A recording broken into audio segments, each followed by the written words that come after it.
제요 자매요 어머니이니라. 아멘. 할렐루야. 오늘도 이 새벽 기도의 자리에 오신 성도님들을 주님의 이름으로 환영하고 축복합니다. 또 가정에서 삶의 자리에서 영상을 통해 또 기도에 동참하신 모든 분들 가운데도 하나님의 크신 은혜와 축복이 또 놀라운 기도 응답의 역사가 넘칠 줄로 믿습니다. 오늘 말씀의 제목은 하나님의 뜻대로 행하는 자입니다. 하나님의 뜻대로 행하는 자. 어제의 말씀에 이어 안식일에 관한 논쟁이 이어집니다. 어제의 말씀에서 예수님은 바리새인들에게 엄청난 선포를 하셨습니다. 사람을 위하여 안식일이 존재하는 것이지 안식일 그것 자체를 위해서 사람이 존재하는 것은 아니다라고 말씀하십니다. 율법의 그 존재의 목적에 관하여 예수님은 꿰뚫어 보셨고 그것을 담대하게 선포하셨습니다. 그런데 예수님은 거기서 그친 것이 아니라 더 한 걸음 나아가서 예수님은 당신이 안식일의 주인이다라고 말씀하시면서 율법을 초월한 주권자이심을 선포하셨습니다. 이 마가복음 3장을 보면 이제 예수님의 사역이 점점 더 대중 속으로 들어가고 있고 예수님의 소문이 이미 예루살렘과 유다 지역에까지 나고 있음을 우리에게 알려줍니다. 예수님께서 활동하셨던 곳은 그 이스라엘의 북쪽 갈릴리 지역인데 예수님의 소문이 벌써 저 밑에 있는 예루살렘과 유다까지 퍼지게 되었다라는 것입니다. 뿐만 아니라 예수님의 능력이 죄를 사하는 능력과 또 육신의 질병을 고치는 물론 귀신들을 쫓아내고 이제 내일 살펴본 4장에서는 자연 만물까지도 예수님께 순종하는 모습, 갈릴리 호수를 잠잠케 하시는 모습까지 그리고 있습니다. 예수님이 얼마나 대단하신 분인지, 예수님이야말로 하나님의 아들, 하나님과 본체이신 분임을 우리에게 계속 알려주고 있습니다. 오늘 본문 네 부분으로 나눌 수 있는데 1절로 12절까지 예수님께서 안식일에 손 마른 자를 고치시고 수많은 사람들, 귀신 들린 자들을 고치시는 장면입니다.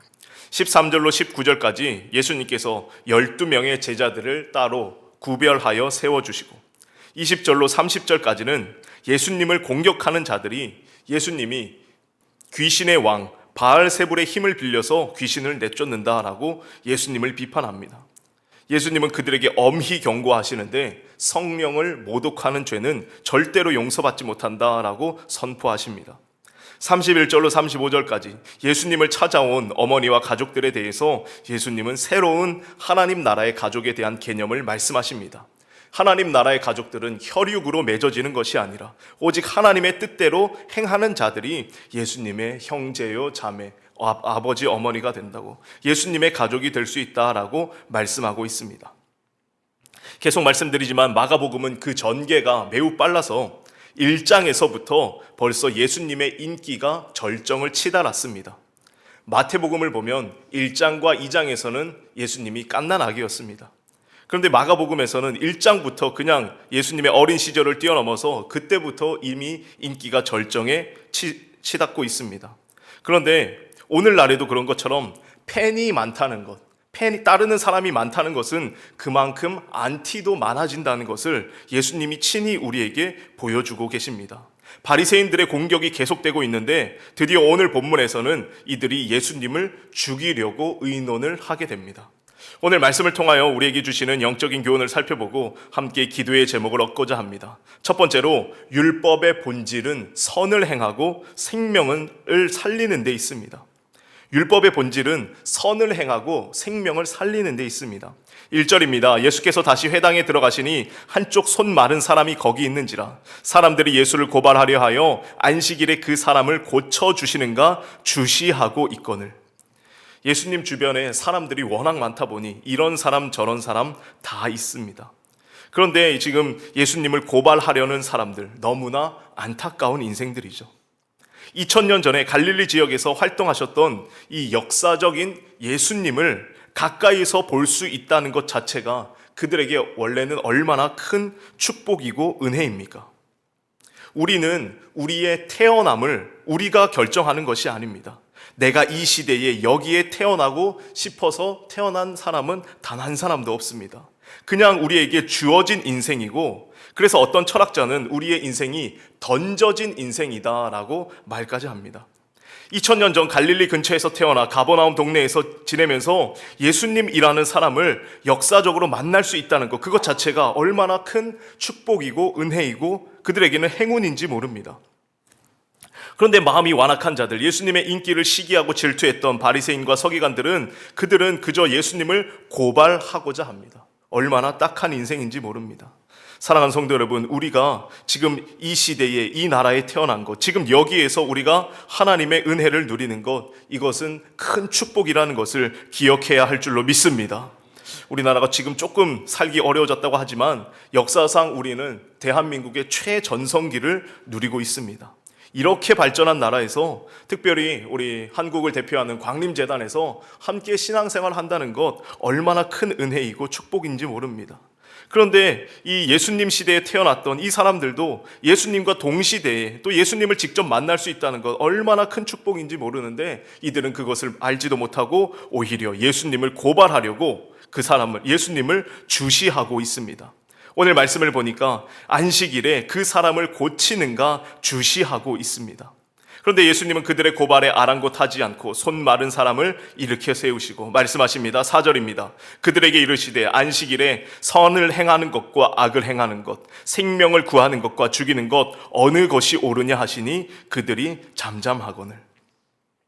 사랑하는 성도 여러분, 안식일이든 아니든 어떤 날을 살아가든지 선을 행하는 것이 더 중요하고 생명을 구하는 것이 더 중요한 일인 줄로 믿습니다. 하나님의 뜻은 선을 행하는 것이고 생명을 구하는 것입니다. 율법의 본래의 정신도, 하나님이 우리에게 율법을 주신 이유도 너희가 이 땅에서 선을 행하며 살아라, 생명을 구하며 살아라, 그것을 위해서 율법을 주셨다라는 겁니다. 마가복음에는 생략됐지만 마태복음에는 양의 이야기를 덧붙입니다. 너희 중에 어떤 사람이 양 한 마리가 있는데 안식일에 구덩이에 빠졌으면 그 양도 구원하지 않겠느냐? 사람이 양보다 얼마나 더 귀하냐? 그러므로 안식일에 선을 행하는 것이 옳으니라 라고 말씀하십니다. 이어서 5절입니다. 그들의 마음이 완악함을 탄식하사 노하심으로 그들을 둘러보시고 그 사람에게 이르시되 내 손을 내밀라 하시니 내밀매 그 손이 회복되었더라. 예수님께서 이 사람들의 그 마음의 완악함을 탄식하십니다. 어쩜 사람들이 저럴 수 있는가? 율법을 지킨다는 그 바리새인과 서기관들이 율법을 지킨다고 하면서 사람을 양보다 못한 존재로 취급하고 있습니다. 그들의 완악함에 깊은 한숨과 탄식을 쏟아내시고 게다가 노하십니다. 저들의 완악함을 보시고 분노하시는 예수님입니다. 6절입니다. 그러자 바리새인들이 나가서 곧 헤롯 당과 함께 어떻게 하여 예수를 죽일까 의논하니라. 이때부터 예수님을 살해하려는 시도가, 또 계획이 진행되게 됩니다. 사랑하는 성도 여러분, 율법의 본질도 결국 선을 행하는 것이고 생명을 살리는 데 있는 줄로 믿습니다. 행여나 율법을 지키려다가 선이 아닌 악을 행한다거나 생명을 살리는 일이 아니라 생명을 그저 내버려 두는 일이 된다면 그것은 멈춰서 다시 생각해 보아야 한다라는 겁니다. 우리가 잘 알고 있는 선한 사마리아인의 이야기가 있지 않습니까? 누가복음 10장에 나오는 이야기인데 길 가다 어떤 사람이 강도를 만나서 거진 죽게 되었습니다. 그때 제사장이 지나가고 레위 지파 사람이 지나가는데 못 본 채 하고 지나갑니다. 아마도 율법상의 이유 때문에 부정한 사람, 그 사람이 죽은 줄로 알았던 것 같아요. 부정한 사람을 만지면 안 되거나 아니면 또 그 회당에 급한 볼일이 있었기 때문일 것입니다. 그러나 지나가던 사마리아 사람은 그를 정성껏 치료해주고 돌봐주고 있습니다. 예수님 물어보시죠. 누가 강도 만난 자의 이웃이겠느냐? 선을 베푼 자니이다. 가서 너도 이와 같이 하라라고 말씀하십니다. 바라기는 저와 여러분의 삶이 무엇보다 선을 행하고 생명을 살리는 일에 우리의 삶이 쓰임받게 되기를 주님의 이름으로 간절히 축원합니다. 두 번째로, 예수님은 우리도 제자로 부르셨다라는 것입니다. 예수님은 우리도 제자로 부르셨습니다. 7절입니다. 예수께서 제자들과 함께 바다로 물러가시니 갈릴리에서 큰 무리가 따르며 큰 무리가 예수님을 따라옵니다. 수많은 사람들이 이제 예루살렘과 유다에서부터 또 이방 지역에서까지 많은 사람들이 예수님을 만지고자 쫓아옵니다. 근데 11절에 보면 재밌습니다. 더러운 귀신들도 어느 때든지 예수를 보면 그 앞에 엎드려 부르짖어 이르되 당신은 하나님의 아들이니이다. 성경은 이 귀신들이 예수님을 향하여 정확히 고백하고 있는 것을 계속 보여줍니다. 이 귀신들은 예수님을 정확히 알고 있어요. 부르짖어 이르되 당신은 하나님의 아들이니이다. 앞선 마가복음 1장 24절에서도 나사렛 예수여 나는 당신이 누구인지를 아오니 하나님의 거룩한 자니이다 라고 선포합니다. 또 뒤에 보면 5장에 거라사 지방에 군대 귀신 들린 자 그의 고백도 이렇습니다. 지극히 높으신 하나님의 아들 예수여. 이 귀신들의 고백이 어느 제자의 고백보다 훨씬 더 낫습니다. 그런데 이 귀신들도 예수님이 누군지 아는데 하나님의 율법을 공부했다 자처하는 사람들, 그리고 그것을 목숨처럼 지킨다는 바리새인과 서기관들, 장로들은 예수님이 누구인지도 모르고 그저 고발하려 하고 죽이려고만 하고 있습니다. 귀신들을 다 쫓아내시고 예수님은 산에 올라가셔서 제자들을 세우십니다. 13절과 14절입니다. 또 산에 오르사 자기가 원하는 자들을 부르시니 나온지라. 이에 12를 세우셨으니 이는 자기와 함께 있게 하시고 또 보내사 전도도 하며 귀신을 내쫓는 권능도 가지게 하려 하심이로라. 여기서 예수님이 원하는 자들을 부르셨습니다. 이 원하는 자들, 그 헬라어 원어로 보면 예수님께서 선택하신 자들이라는 의미가 있습니다. 예수님이 직접 선택하셔서 12를 세우셨는데 그들을 세우신 이유에 대해서 3가지를 말씀하십니다. 예수님과 함께 있으려고, 또 전도하게 하시려고, 그리고 나가서 귀신을 내쫓게 하시려고. 사랑하는 성도 여러분, 예수님께서 저와 여러분을 먼저 선택하신 줄로 믿습니다. 우리가 부른 찬양의 고백, 찬송가 90장의 고백처럼 주 예수 내가 알기 전 날 먼저 사랑하셨습니다. 우리가 예수님을 알기 전부터 그분이 나를 먼저 사랑하시고 먼저 불러주시고 먼저 선택해 주셨습니다. 그러기에 우리가 예수님의 그 부르심에, 그 선택에 응답하는 일은 제자의 사명을 감당하는 일입니다. 그래서 예수님이 첫 번째 말씀하신 것이 나와 함께 있게 하려고 그들을 불렀다라는 것입니다. 제자의 제1순위의 사명은, 가장 먼저 해야 하는 사명은 예수님과 함께 하는 것, 예수님과 동행하는 것이다라는 것이죠. 요한복음 15장에 예수님께서 이렇게 말씀하십니다. 나는 포도나무요 너희는 가지니 그가 내 안에 내가 그 안에 거하면 사람이 열매를 많이 맺나니 나를 떠나서는 너희가 아무것도 할 수 없음이라 라고 말씀하십니다. 우리는 예수님을 떠나서는, 예수님과 갈라져서는 결코 아무것도 할 수 없는 그런 존재라는 것입니다. 예수님과 함께 하는 것, 예수님과 동행하는 것이 제자의 가장 큰 사명이자 의무라는 것입니다. 바라기는 저와 여러분의 삶이 날마다 예수님과 함께하는, 예수님과 동행하는 그런 제자의 삶이 되기를 주의 이름으로 간절히 축원합니다. 그리고 이어서 말하죠. 전도입니다. 전도하게 하시려고, 하나님 나라의 복음을 증거하게 하시려고 제자를 부르셨고, 또한 귀신 쫓는 권능을 주셔서 귀신을 내쫓게 하시려고, 모든 악한 영의 권세들을 다 물리치며 살아가라고 예수님이 우리를 부르셨고 권능까지 주셨습니다. 사랑하는 성도 여러분, 저와 여러분에게 귀신을 내쫓는 그런 권능이, 능력이 있는 줄로 믿습니다. 예수님이 이미 주셨어요. 그런데 이 능력을 우리가 어떻게 사용합니까? 뒤에 마가복음 9장을 보면 한 아들이 귀신 들렸는데 그 아들을 예수님께 데려온 아버지의 이야기가 나옵니다. 근데 마침 예수님이 베드로, 야고보, 요한을 데리고 변화산에 오르셨어요. 예수님이 부재 중입니다. 밑에 남아있던 제자들이 이제 예수님께 우리가 권능을 받았으니까 그 귀신을 쫓아내려고 부단히 애를 썼습니다. 그런데 귀신을 쫓아내지 못했어요. 그래서 결국 예수님이 내려오셔서 말씀하시죠. 할 수 있거든이 무슨 말이냐, 믿는 자에게 능치 못함이 없으니라 라고 말씀하시면서 귀신을 쫓아내 주십니다. 한바탕 소란이 다 끝나고 아이와 아버지가 가고 나서 제자들이, 귀신을 내쫓지 못했던 제자들이 조용히 와서 물어보죠. 예수님, 왜 우리는 그렇게 하지 못했습니까? 예수님 뭐라 하십니까? 유명한 말씀이죠. 기도 외에는 이런 유가 나갈 수 없느니라.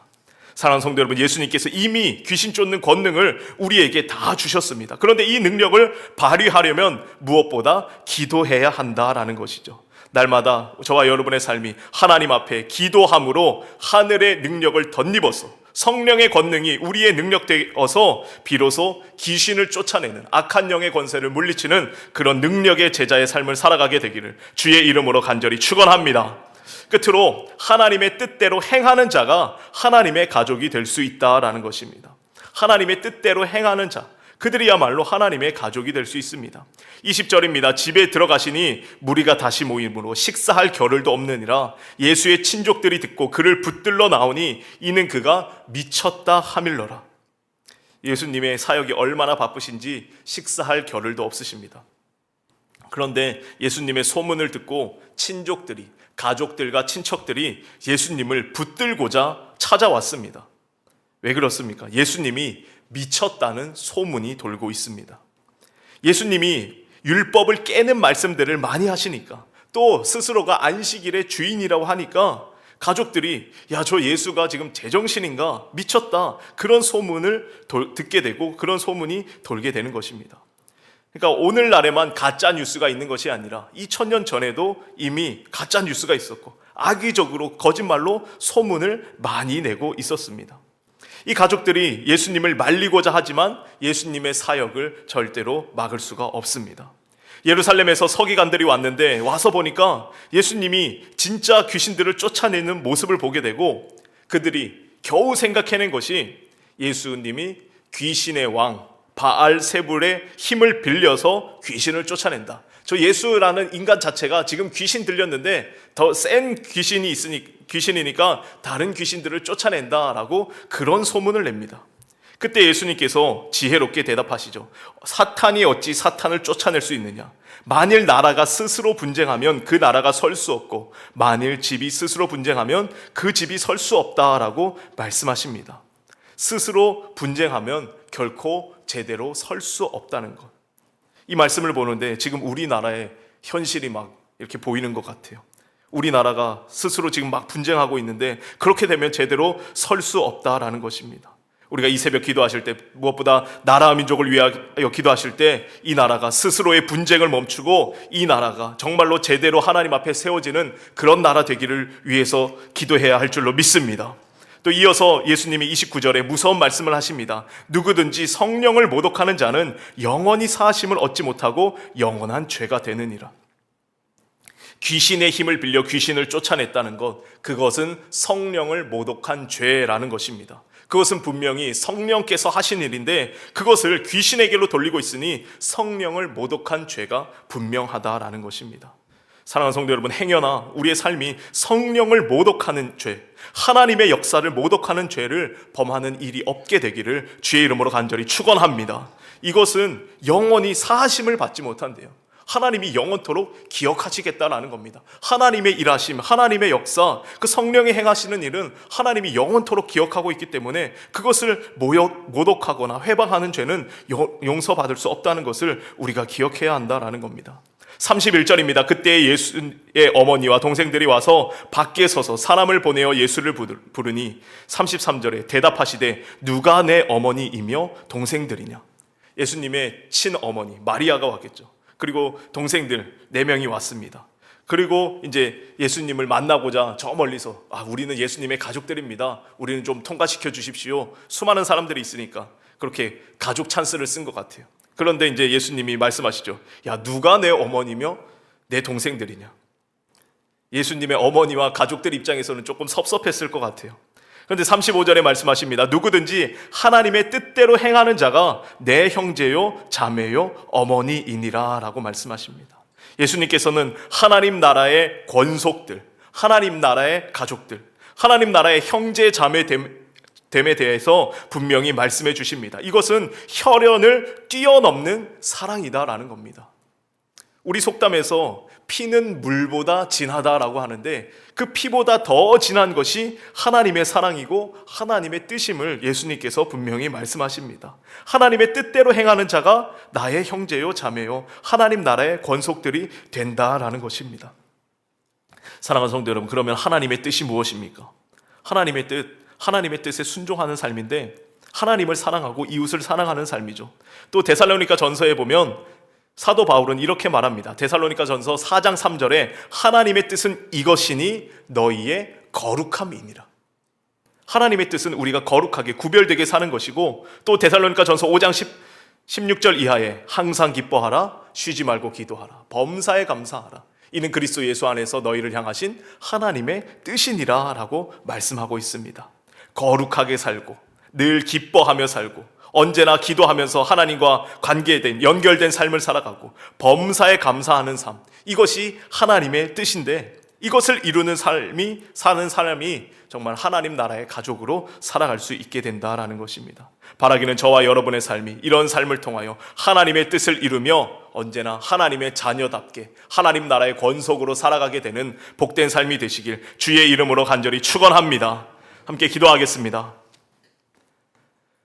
참 좋으신 하나님 감사합니다. 오늘도 이 새벽 우리의 삶을 깨워주시고 또 생명 주시고 건강 주셔서 기도의 자리로 나올 수 있도록 인도하여 주심에 참으로 감사를 드립니다.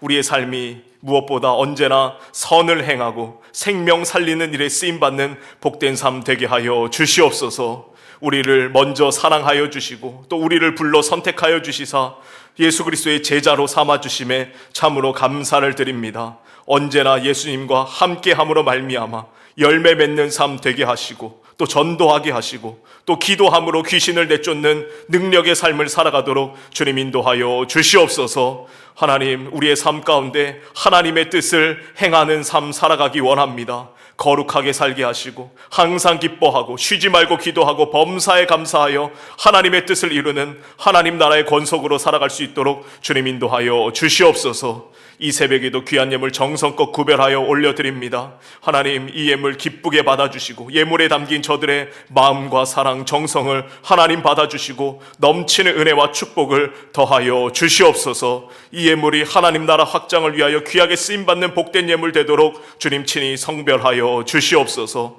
오늘도 예수님과 늘 함께하는 거룩한 날, 복된 날 되게 하실 줄 믿사오며 예수님의 이름으로 기도하옵나이다. 아멘. 나라